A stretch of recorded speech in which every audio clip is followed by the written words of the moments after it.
Fala pessoal, nesse vídeo eu vou estar trazendo para vocês os maiores erros já declarados da família Barsi, principalmente do Luiz Barsi. E quais as lições então que nós podemos aprender com esses erros para a gente conseguir melhorar os nossos investimentos no futuro. Então bora comigo para o vídeo. Olá investidores, eu sou o Braga, você está no canal Quebrando Ciclos e antes de começarmos, eu convido a vocês a se inscreverem no canal. Nele eu trago semanalmente informações do mercado, como as empresas pagadoras de dividendos, como a gente escolher FIIs, métodos para a gente entender como escolher ações e muito mais. Então, vamos ao vídeo. Bem, fazendo uma introdução, não é segredo para ninguém que o Luiz Barsi Filho, nosso grande mentor aí, ele é o maior investidor pessoa física da Bolsa Brasileira. Hoje o Barça ele possui praticamente mais de 4 bi investidos só em empresas brasileiras. Um dos maiores posicionamentos dele, por exemplo, é a Unipar Cabo Cloro. Ele possui 1,5 bi nela, onde ele tem, por exemplo, 20% das ações dessa empresa e através dele tem um dividend cost gigantesco. O Barça já investe há 55 anos e ao longo desses anos ele conseguiu montar esse patrimônio dele. Então, ele também destaca que ao longo desse período dele foi investindo, ele cometeu erros. Lógico que ele cometeu mais acertos do que erros, porque senão ele não teria todo esse sucesso que ele teve. Então, eu quero destacar para nós aqui alguns desses erros que provavelmente podem nos ajudar ao longo da nossa trajetória de investimentos. Então, vamos ao vídeo. Para começarmos, então, os maiores erros declarados tanto do Lu Barsi quanto da Louise, é a partir do momento que a gente segue dicas quentes de amigos, né? Um exemplo desse que ele fala, que ele cita, inclusive todos esses pontos que eu vou comentar com vocês aqui, pessoal, são trechos que a gente consegue tirar em entrevistas esparsas do Barsi, né? Tanto do Barsi quanto da filha dele. Então, um desses exemplos que ele fala é a Ocean Pact, essa empresa que fez o IPO na bolsa e ele seguiu essa dica de um amigo dele, comprou no IPO. Quem não sabe o que a Ocean Pact faz, ela transporta pessoas até as plataformas das companhias petrolíferas. Essa empresa ela tem umas margens gigantescas, né? Ela trabalha com margens excelentes, porque ela está sozinha nesse ramo. Porém, a empresa ela não tem no estatuto dela o intuito de pagar dividendos. O próprio Barça comenta que a empresa, quando ele leu o estatuto lá, ela não pagava nem 10%, acho que nem 1% praticamente de dividendos. Com isso, né, ele comprando inclusive no IPO da empresa, ele comprou a empresa aqui nos seus R$ 11 no IPO e amargou esse prejuízo da empresa e está amargando até hoje. A empresa chegou a cair aqui a 1,90.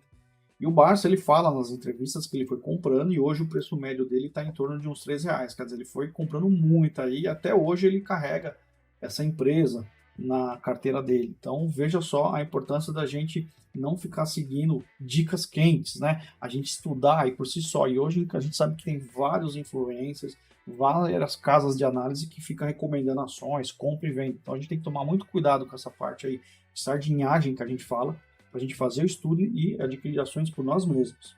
O segundo erro que o Barsi fala é a gente ser influenciado por personalidades.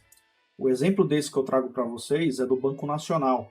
O Banco Nacional ele teve uma propaganda feita através do Ayrton Senna. Eu vou mostrar rapidinho aqui para vocês. Eu vou soltar então aqui a propaganda que o Ayrton Senna fez do banco. Eu vou olhar lá o Ayrton. Não, autógrafo. Antes de sair, o Ayrton vai dar mais um autógrafo. Olha só. Corra pro meu banco.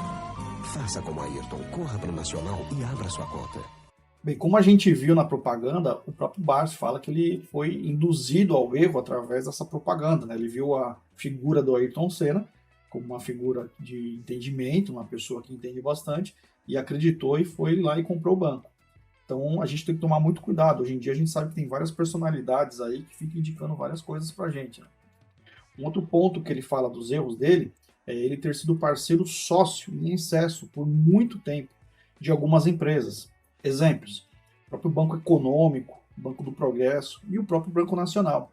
Esse banco ele foi comprando ao longo dos anos e ele ouviu rumores, né, 2, 3 semanas antes, até um mês antes, que o banco estava passando por dificuldades, que o banco ia quebrar, e ele não quis ouvir isso aí, por ele ter essa mentalidade de investidor de longo prazo, né, de ser parceiro das empresas.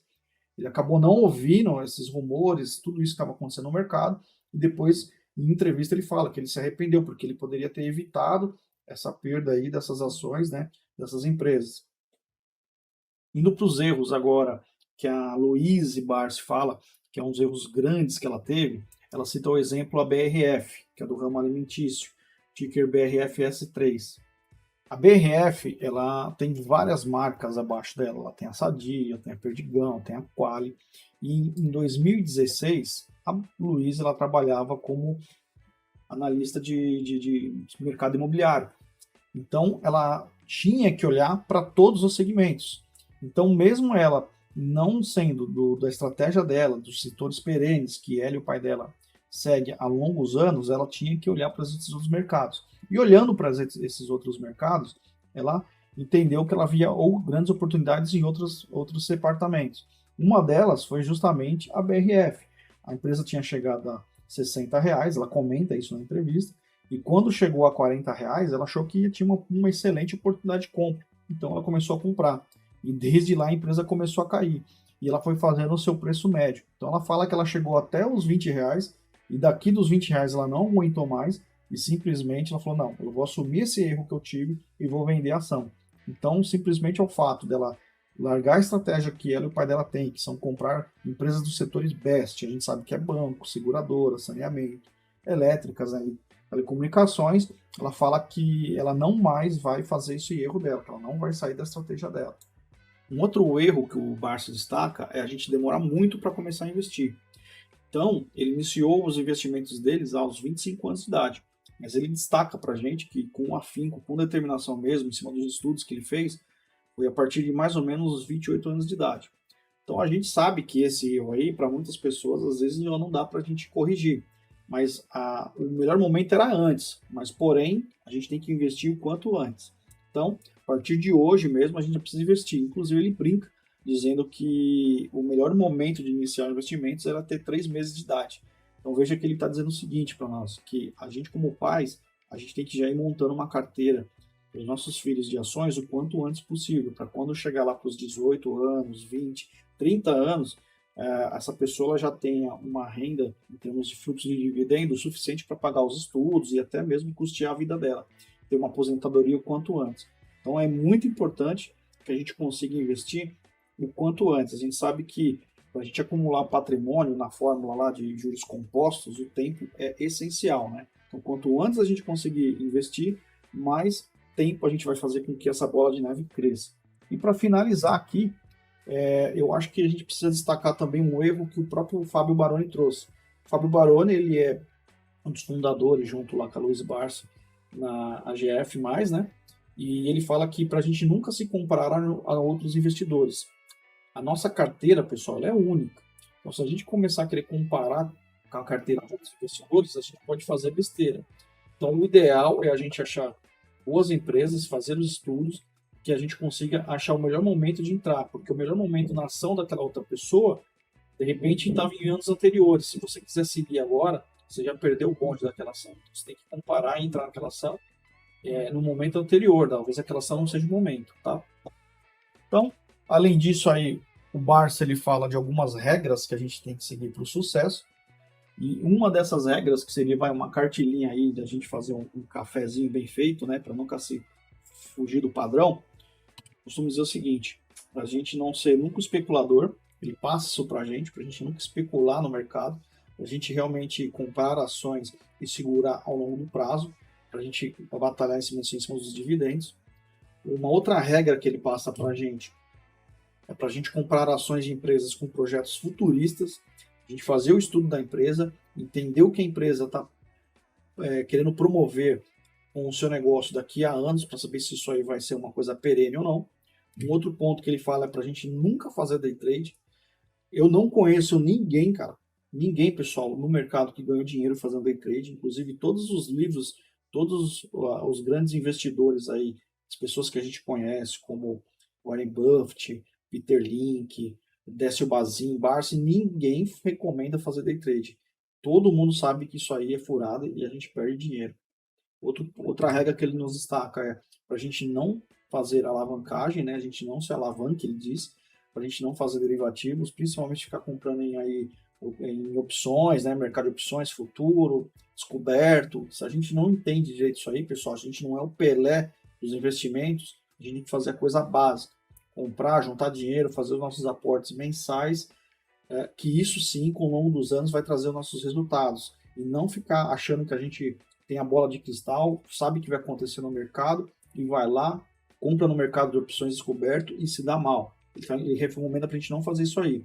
E uma quinta e última regra que ele fala para a gente aqui é a gente nunca colocar o nosso dinheiro, o nosso capital na mão de terceiros. Com o quê? Com total liberdade para eles fazerem o que quiserem, principalmente antes do seu consentimento. Ele fala que ele conhece muitas pessoas que, exemplo, demora muito mais tempo para comprar um celular, estudar, comprar um celular, um carro, de entender o que faz, o que deixa de fazer, se é econômico, não é, se tem mais dados livres, se não tem, enfim, do que a gente estuda, por exemplo, para comprar uma ação, e aí dá essa autonomia de decidir o que vai fazer com o nosso dinheiro, com o nosso recurso principal, na mão de terceiros sem nenhum controle. Então a gente sempre tem que entender se essa pessoa que está falando dessas ações, ela compra essas ações, se ela também segue esse mercado que ela está te falando, ou se simplesmente ela está especulando para você.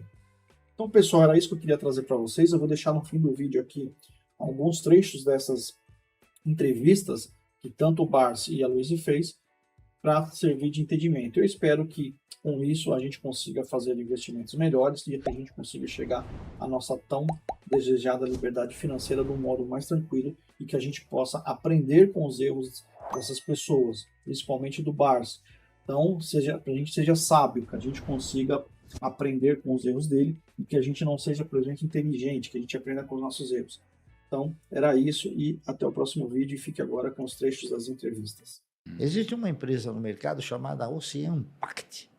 Essa empresa aí, ela entrou no mercado 11,50, porque é a única empresa do setor, certo? Ela transporta passageiros do continente para a plataforma de petróleo.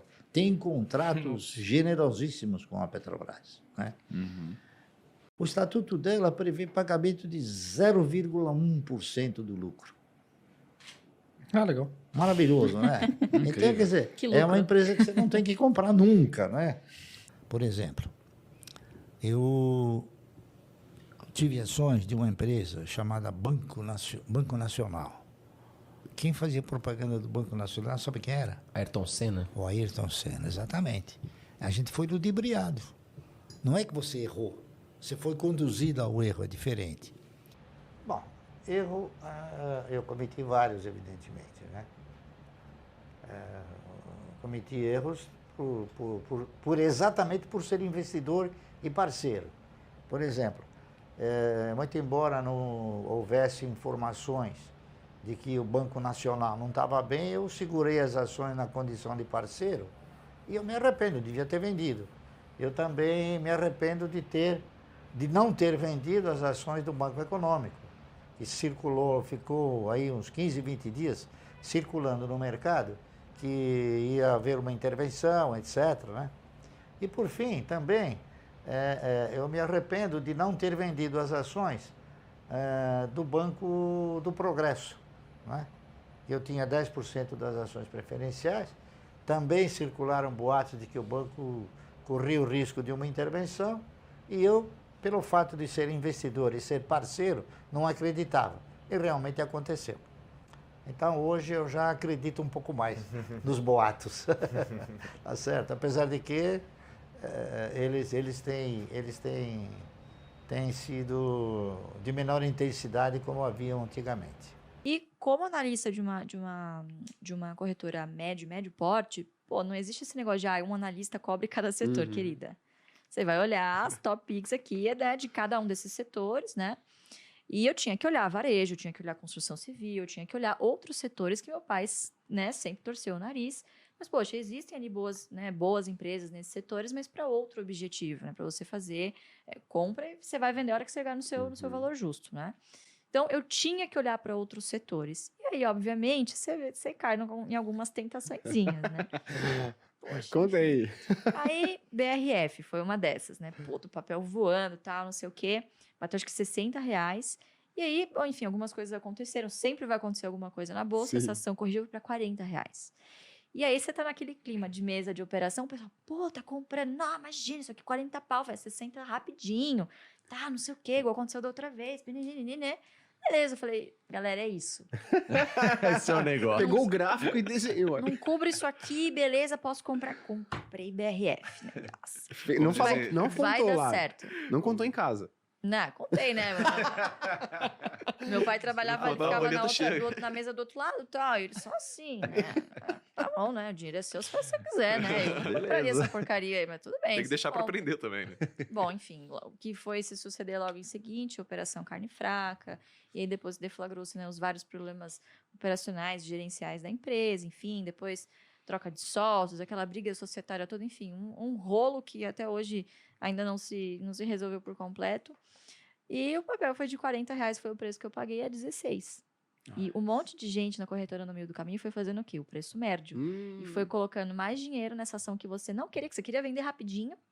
E foi botando mais dinheiro, mais dinheiro, mais dinheiro. O que aconteceu? Chegou nos R$16, para falar, meu, não aguento mais, eu não tenho mais dinheiro para fazer preço médio, eu não tenho mais dinheiro para colocar nas outras minhas boas ações, pô, de repente é só o dividendo que cai, eu vou vender. Aí o que acontece? A ação sobe. Nossa, subiu. E você foi fazendo esse preço médio aí? Eu junto com o pessoal? cheguei no meio do caminho. Aí, Aham. uns R$20, eu comprando, como eu falei, cara, quer saber? Eu não quero essa ação na minha carteira, assim. Eu vou vender, eu vou ficar com este erro, vou tatuar esse erro, nunca mais eu vou comprar esse tipo de setor, ou comprar por euforia, ou comprar por ganância, sair da estratégia que eu sigo, enfim. Legal. E foi um dos erros, né? Entre vários outros, né? Foi um bom MBA, Teve né? um